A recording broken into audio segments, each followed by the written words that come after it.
Be me. 32. Sunlight hitting the skyline from my loft. Life feels kinda cinematic, not gonna lie.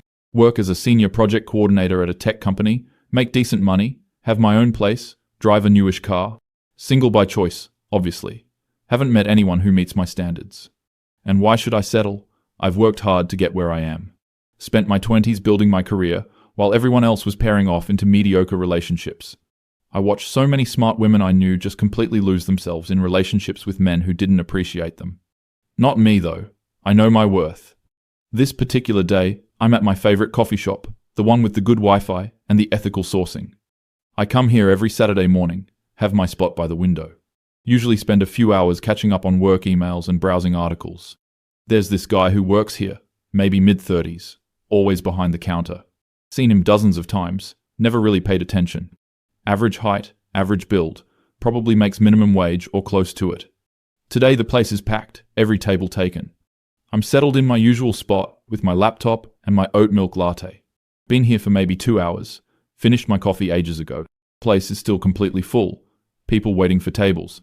I notice the barista guy, the regular one, keeps glancing over at me. Probably wondering if I'm going to order anything else. I have as much right to be here as anyone. I bought a coffee. Not my fault, they don't have enough seating. He walks over to my table with a rag, starts wiping down the empty chair across from me. Hey, just checking in. Can I get you anything else? I don't even look up from my laptop. I'm good, thanks. Expect him to walk away, but he just stands there. It's just that we have a pretty long wait for tables right now, and you've been here a while. Now I look up. I bought a coffee. Am I not allowed to sit here? He does this awkward smile thing. No, of course you are. It's just that we have a lot of customers waiting, and you finished your drink a while ago. I can feel my blood pressure rising. So you're policing how long paying customers can stay? Is this a new policy? No, no policy. Just being mindful of other customers. I see. And are you going to ask those guys over there the same thing? Gesture to a table with 2 men who also have empty cups. He glances over. Yeah, actually I was planning to make rounds. Sure you were. He looks uncomfortable, which, good. Look, I didn't mean to upset you, just doing my job. Your job is to make coffee, not harass customers. He nods slowly and walks away. I feel vindicated, but also annoyed that my concentration is broken. Notice over the next 20 minutes he does actually talk to other tables. But still, he came to me first. Anyway, I end up staying another hour, just on principle. This becomes a thing now. I notice him more. His name is David. I hear the other staff call him that. He's there most Saturdays, usually takes the morning shift. Seems to know a lot of the regulars by name. Does that friendly small talk thing that service workers do? Watching him over the next few weeks, I start to notice things. He's actually pretty good at his job, efficient, remembers orders. But there's something about him that bugs me. Maybe it's the way he seems so content doing something so basic. He's in his 30s and he's a barista. No ambition, no drive to be anything more. Typical, really. Men can just coast through life on mediocrity. If a woman in her 30s was working as a barista, people would judge her so harshly. But men get to just exist at any level, and no one questions it. One Saturday, I'm there, and I overhear him talking to a customer. They're discussing some book, something about philosophy.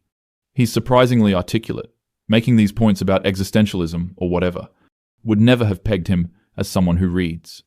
The customer seems impressed. They talk for a few minutes. After the customer leaves, I find myself wondering about him. What's his deal? Why is he working here? None of my business, really, but it's curious. The next time I come in, I actually look at him when he takes my order. Oat milk latte, right? He says before I can order. He remembers my drink. That's right. You changed it up a few weeks ago. You used to get almond milk. He noticed that. Oat milk is more sustainable. Yeah, I've been reading about that. The water usage for almonds is pretty intense. He's trying to engage me in conversation. I nod and wait for my drink. Don't need to encourage this. But over the following weeks, I start to pay more attention when I'm there. He's always reading between customers. Actual books, not his phone. I catch titles, philosophy, history, some literature. One day, he's reading a book I recognize, something about urban planning and social theory. I've read it, had to reference it for a work presentation once. It's not light reading. Find myself reassessing slightly. Maybe he's not as simple as I thought. Maybe he's one of those underemployed people, couldn't find work in his field. Happens a lot, especially to people without connections. Although, if he was really smart, he'd have networked better. That's what I did. That's why I'm where I am. Still, I start to see him as slightly more interesting. Not interesting in that way, obviously. Just more three-dimensional than the average service worker. Then one Saturday, something changes. I come in, and there's a new girl working the counter with him. She's young, maybe early 20s, very pretty in that conventional way. Long hair, big smile, giggly. She keeps laughing at everything David says. He's training her, apparently. I watch them while I wait for my drink. She's definitely flirting, touching his arm, leaning in close. He's being friendly but professional from what I can see.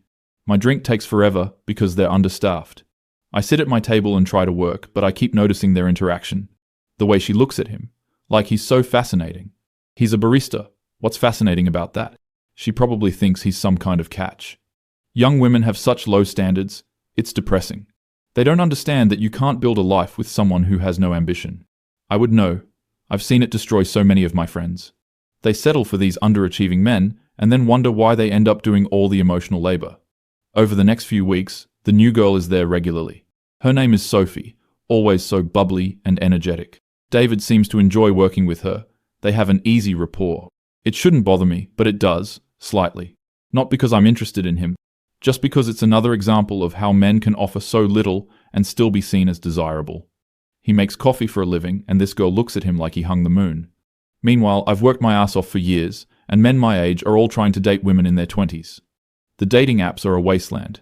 Every man my age wants someone younger, less successful, less challenging. They can't handle a woman who's their equal. I've been on so many dates with men who seemed initially interesting, but then they can't handle that I make more money. Or they feel emasculated, that I own my place and they rent. Or they think I'm too opinionated because I actually have thoughts about things. One guy literally told me I was a lot. I'm not a lot. I'm just not dimming my light for anyone. Anyway, back to the coffee shop. It's now been months of me coming here every Saturday. I know David's schedule, know his co-workers, have the whole dynamic mapped out. I've started to have this internal narrative about him. He represents everything that's wrong with how society treats men versus women. He gets to be average and still be treated well. If I performed at his level, I'd be considered a failure. But somehow, he seems perfectly happy. And that bothers me more than it should. One Saturday, I come in and Sophie is crying in the back. I can see her through the doorway, David talking to her quietly. He has his hand on her shoulder, very gentle. She's nodding, wiping her eyes. He gets her some water, and she sits down. He comes back to the counter alone and continues working. Handles the rush by himself without seeming stressed. I find myself wondering what happened. When Sophie comes back out, her eyes are red, but she's smiling. She says something to David, and he squeezes her shoulder. It's a caring gesture, almost paternal, even though he's not that much older. I realize he's probably a good guy in that way men get credit for basic decency. Women are expected to be nurturing and empathetic. That's just baseline. Men do one kind thing, and everyone acts like they're exceptional. Still, I notice it. The next week, I come in and make a decision. I'm going to actually talk to him. Not because I'm interested romantically, that would be absurd. We're in completely different leagues. But because I'm curious about him in an anthropological way. He represents something I'm trying to understand about society. When he brings my coffee to my table, I stop him. That book you were reading last week, did you finish it? He seems surprised, I'm asking. Oh yeah, the one about economic theory? I did. What did you think? He lights up a little. Really interesting, actually. Some of it went over my head, but the core argument about how we structure value was compelling. We talk for a few minutes. He's more intelligent than I expected, can hold a real conversation, has actual opinions, not just surface-level observations. When he goes back to work, I feel oddly energized. The next Saturday, I initiate conversation again. This becomes our thing. Brief discussions about books or current events. I tell myself it's just nice to have intellectual stimulation. The men at my work are all so boring, only talk about sports and stocks. David is different. He actually thinks about things, even if he hasn't done anything with his intelligence. One day, he's talking about a documentary he watched about urban inequality. He makes this comment about how city planning perpetuates class division. It's insightful, shows he understands systemic issues. You're pretty well informed for someone who works in coffee, I say. Immediately realize how that sounds. He smiles, but it doesn't reach his eyes. I contain multitudes. It's a Walt Whitman reference. Feel slightly embarrassed, which is not a feeling I'm used to. I didn't mean it like that. It's fine. I know how it looks. There's something in his tone, not defensive exactly, but aware. So, why do you work here then, if you're interested in all this stuff? He shrugs while wiping down the espresso machine. It pays the bills, gives me time for other things. I like the people. But don't you want more? A career? I have a career, just not in the traditional sense. Cryptic, but I don't push it. Over the following weeks, we talk more. I find myself looking forward to Saturdays in a way I didn't before. Tell myself it's just nice to have someone to discuss ideas with. My friends are all busy with their relationships and kids. The ones who are single are tired of talking about dating. David is easy to talk to, asks good questions, actually listens. Men never really listen. They just wait for their turn to talk. But he seems genuinely interested in what I think. One Saturday, I'm having a particularly bad day. I got passed over for a promotion at work. They gave it to a man with less experience. I'm furious, ranting to David about it while he makes my coffee. And the thing is, I know I'm better qualified. Everyone knows it. That's really frustrating. Frustrating? It's discriminatory. This is exactly what women deal with constantly. You're right. The statistics on gender promotion gaps are pretty stark. He gets it. Doesn't try to explain it away, or tell me I'm overreacting. You should document everything. Might be worth talking to HR, or even a lawyer. He's taking me seriously, treating it like a real problem. Feel validated in a way I rarely do. Thanks for listening. Of course, you deserve better than that. Something shifts in me when he says that. Not like a romantic thing, just recognition that he sees my worth. Start to think maybe David is different from other men. Maybe he's secure enough in himself that he doesn't feel threatened by successful women. The next few weeks I open up more. Tell him about my work frustrations, my difficult family, my struggles with dating. He listens, offers thoughtful responses, never makes it about himself. It's refreshing. I start to wonder why he's single. Someone this emotionally intelligent should be in a relationship. Unless he is, and just doesn't mention it. One day I just ask, "So, are you seeing anyone?" He looks up from the register, surprised. "No, not at the moment. You?" "No, dating is a nightmare." "Yeah, it really is." We share this moment of mutual understanding. Single people in their 30s. It's its own kind of club. "I'm surprised you're single," I say. He laughs. "Why's that?" "I don't know. You're easy to talk to. You listen. You seem emotionally mature. Those qualities are less valued than you'd think." There's a story there, but he doesn't elaborate. Over the next week, I think about that conversation more than I should. Start to see David in a different light. He's not conventionally ambitious, but maybe that's not a bad thing. He seems happy, balanced, content with his life. When did I last feel any of those things? My career is successful, but I'm stressed constantly. Haven't taken a real vacation in years. Most of my relationships are surface level. David has something figured out that I haven't. Maybe there's more than one way to live a good life. This thought is uncomfortable because it challenges everything I believe. I've built my identity on achievement and success. But what if that's not actually the path to fulfillment? No, that's ridiculous. I've worked too hard to start questioning everything now. David is fine for who he is, but we want different things from life. Except I'm not sure what I want anymore. Just know I'm supposed to want career advancement and achievements. The next Saturday, I dress a little nicer than usual. Tell myself it's not for him. Just feeling like putting effort in. When I come in, he notices immediately. "You look nice." Feel a flutter I haven't felt in ages. "Thanks, have a thing later." I don't have a thing. Why did I lie? "Well, have fun." He makes my coffee and we chat briefly. I notice he seems a little distant. Probably my imagination. Sit down to work, but can't concentrate. Keep glancing at the counter, watching him work. He's good with people, patient with the difficult customers, kind to the elderly ones. There's a grace to how he moves through the world. No ego, no performance, just authenticity. When did I last feel authentic? I'm always performing, always aware of how I'm perceived. Making sure I'm asserting myself enough, not being too soft. Maintaining my boundaries, not letting anyone take advantage. It's exhausting. Wonder what it would be like to just exist like David does. Comfortable in his skin, not needing to prove anything. I'm spiraling. This is stupid. He's a barista. I'm a senior coordinator at a tech company. We're not in the same league. If anything, he should be interested in me. I'm the catch here. Successful, independent, own my own place. He probably lives with roommates or in some studio apartment. Not that there's anything wrong with that. But let's be realistic about who brings what to the table. Still, over the next few weeks, I find myself flirting slightly.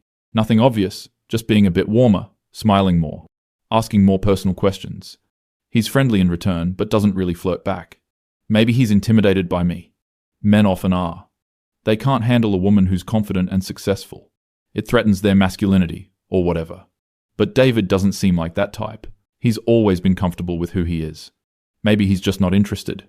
That thought bothers me more than it should. One Saturday, I decide to make a move. Nothing dramatic, just testing the waters. When he brings my coffee, I ask if he ever wants to get coffee sometime. Realize immediately how stupid that sounds. He literally makes coffee for a living. I mean, like, outside of here, socially. He sets down my cup carefully. That's really nice of you to offer, but I don't think that's a good idea. Feel my face flush. Oh, okay, no problem, just thought I'd ask. I'm flattered, really, but I don't think we're looking for the same things. What does that mean? What do you think I'm looking for? He seems uncomfortable now. I just mean, we're in different places in our lives. Because I have a career and you work in a coffee shop, it comes out harsher than I intended. His expression shifts, becomes more guarded. That's part of it, yeah. So you're intimidated by the fact that I'm successful? No, not intimidated. Just aware that you seem to value things that I don't prioritize. Like what? Status, achievement, conventional success markers. Feel defensive now. So, because I have ambition, that's a bad thing? Not bad. Just different from what I want in a partner. And what do you want? He pauses, choosing his words carefully. Someone who's comfortable with themselves, who doesn't need external validation, who values presence over performance. It feels like a direct criticism. I'm comfortable with myself. I'm sure you are. I just don't think we're compatible. Now I'm getting angry. You know what? Forget I asked. I'm sorry if I upset you. You didn't upset me. I'm fine. I'm clearly not fine. He nods and goes back to the counter. Sit at my table fuming. Who does he think he is? I offer him a chance and he turns me down. Me. Someone clearly above his level. And then has the audacity to criticize my values. I'm successful because I work hard, because I don't settle. There's nothing wrong with wanting achievement. He's just comfortable being mediocre. And he acts like that's somehow more enlightened. It's not enlightened, it's lazy. Spend the rest of my time there, angry working. Leave without saying goodbye. The next week, I don't go back. Tell myself I'm finding a new coffee shop. There are plenty of options. But I miss my routine. Miss the spot by the window. Fine. I miss talking to David, even though he rejected me. Even though he implied I'm not comfortable with myself. I am comfortable with myself. I know exactly who I am and what I want. Don't need some barista psychoanalyzing me. But his words keep echoing. Values presence over performance. Doesn't need external validation. Is that really how he sees me? As someone performing, needing validation. I think about my life with fresh eyes. The long hours at work, chasing promotions. The carefully curated social media showing my best life. The constant comparison with others. The need to prove I made the right choices. Maybe he had a point. No, this is ridiculous. He rejected me, and now I'm questioning my entire life. Classic manipulation tactic. Men do this. Make women feel like something's wrong with them. So they have the power. David is just like all the others. Probably intimidated by my success and covering with pseudo-philosophical nonsense. I decide to go back the next Saturday. Show him I'm completely unaffected. Walk in like nothing happened. He's at the counter. Sees me come in. Something flickers across his face. Hey, the usual? Yes, please. I'm cool, professional. He makes my drink in silence. When he brings it over, he seems like he wants to say something. But I just thank him and turn to my laptop. He walks away. Over the next hour, I catch him glancing at me a few times. Good. Let him wonder. Let him regret turning me down. Eventually, I pack up to leave. On my way out, I pause at the counter. By the way, I wasn't asking you out because I'm desperate or anything. He looks up, confused. I just thought you were interesting, but clearly I misread the situation. I didn't think you were desperate. You made it pretty clear you think I'm some vapid career woman who doesn't know herself. I never said that. You implied it. He sets down the cup he was holding. I'm sorry if it came across that way. I think you're intelligent and successful, and you should be proud of what you've accomplished. But I don't think we want the same things from life, and that's okay. You don't even know what I want. Maybe not, but from our conversations, it seems like you measure your worth by your achievements. And you measure yours by what, exactly? How little you achieve. It's a low blow. I know it as soon as I say it. His expression hardens. I measure it by how I treat people, by the relationships I build, by whether I'm living according to my values. That's easy to say when you have no responsibilities. You don't know anything about my responsibilities. I know you're a 30-something barista who reads philosophy books and acts enlightened. And you're a 30-something project coordinator who's never satisfied with what she has. The words land like a slap. We stare at each other. Other customers are looking now. You know what? Forget it. I turn and walk out. Hands shaking, heart racing. He doesn't know me. How dare he say I'm never satisfied? I'm satisfied. I'm very satisfied with my life. I've worked hard. I've earned everything I have. If I'm not satisfied, it's because I'm surrounded by mediocrity, by men who can't match my ambition, by a society that punishes women for wanting more. Spend the rest of the weekend fuming, replaying the conversation over and over, thinking of better comebacks, trying to find the flaw in his argument. But his words keep hitting, never satisfied with what she has. Is that true? When did I last feel genuinely happy with where I am? There's always another goal, another milestone, another thing to achieve to prove I made it. No, this is what women have to do. We have to work twice as hard for half the recognition. We can't coast like men can. David gets to be average and call it living authentically. I have to be exceptional just to be taken seriously. That's not my fault. That's society. By Monday, I've convinced myself I was right. He was intimidated and lashed out. Typical, fragile male ego. We can't handle a strong woman, so he tears her down. I'm better off. I don't need someone like that in my life. But I don't go back to the coffee shop. Find a new place closer to my apartment. It's fine. The coffee is fine. Nobody knows my order. Nobody asks about my week. It's better this way, more professional. I can focus on work, which is what I should be doing anyway. Dating and relationships are distractions. I have goals to meet. Except I can't stop thinking about what David said. About measuring worth by achievements. About never being satisfied. About performance versus presence. Hate that he got in my head like this. Hate that some barista made me question myself. I'm the one who should be above this. A few weeks pass. I'm at a work happy hour. Networking. There's a new guy from another department. Good job, well-dressed, confident. We talk. He's clearly interested. Asks for my number. Suggests dinner. I say yes, because why not? The date is fine. He talks about his career mostly. His goals. His 5-year plan. His investment strategy. I contribute my own achievements. We're comparing credentials more than connecting. He suggests a second date. I agree, but feel nothing. This is what dating is now. Two people presenting their resumes, trying to determine if the other person is a good investment. When did it become this? Was it always this, and I didn't notice? Or did I make it this? The second date is more of the same. He's nice enough, successful, has his life together, checks all the boxes. But when he kisses me goodnight, I feel empty. There's no spark, no connection. Just two people going through the motions. I think about David, the way he listened when I talked, how he asked questions like he really wanted to know the answers, the warmth in his eyes when he talked about things he cared about. Stop it, I tell myself. He rejected you. He's working in a coffee shop while you're building a career. You made the right choices. He's the one settling for mediocrity. But the thought rings hollow now. What if his version of success is just different? What if he chose his life deliberately, while I'm just climbing a ladder I never questioned? These thoughts are dangerous. They threaten everything I've built my identity on. I throw myself into work harder, volunteer for extra projects, stay late at the office. My boss notices, says I'm really showing initiative. Might be considered for that promotion after all. This is what matters. This is what I've been working toward. So, why do I feel so empty? One Saturday morning, I find myself driving past my old coffee shop. Don't mean to, just happens. I park and sit in my car watching through the window. David is there, laughing with a customer. Sophie is working too. They're busy. He looks happy. Genuinely happy in a way I haven't felt in years. And I realize something that makes my chest tight. He rejected me not because I was too much, but because I wasn't enough. Not in terms of achievement or success, but in terms of being present, being real.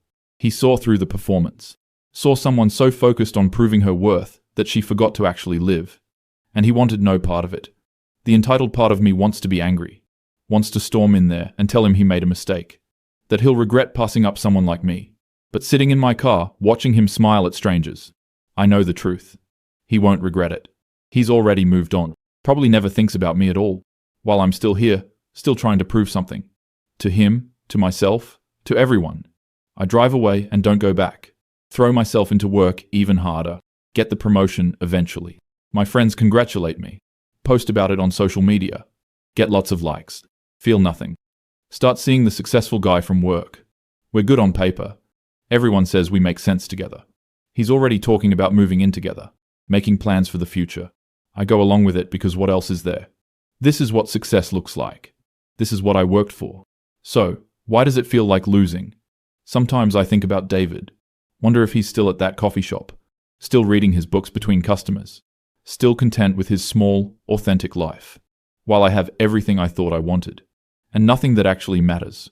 He outsmarted me in the end, not by being smarter or more successful, but by knowing what he wanted, and having the courage to say no to anything less. While I'm still saying yes to everything, still performing, still trying to prove I made the right choices, still never quite satisfied. He saw all of this in me, and he walked away. And that's the part that hurts most. Not that he rejected me, but that he was right to. I wasn't offering a relationship. I was offering a chance to validate me, to prove that even a barista could see my worth. And he said, no, thank you. He didn't need to prove anything. He already knew his worth. Still know I'm right about society and double standards. Still know women have it harder. Still believe in everything I fought for. But maybe David was right about one thing. I built a life I can defend, but not one I actually want to live. And I'm too far in now to change course. Too invested in being right. To admit I might have been wrong about what matters. So I'll keep climbing.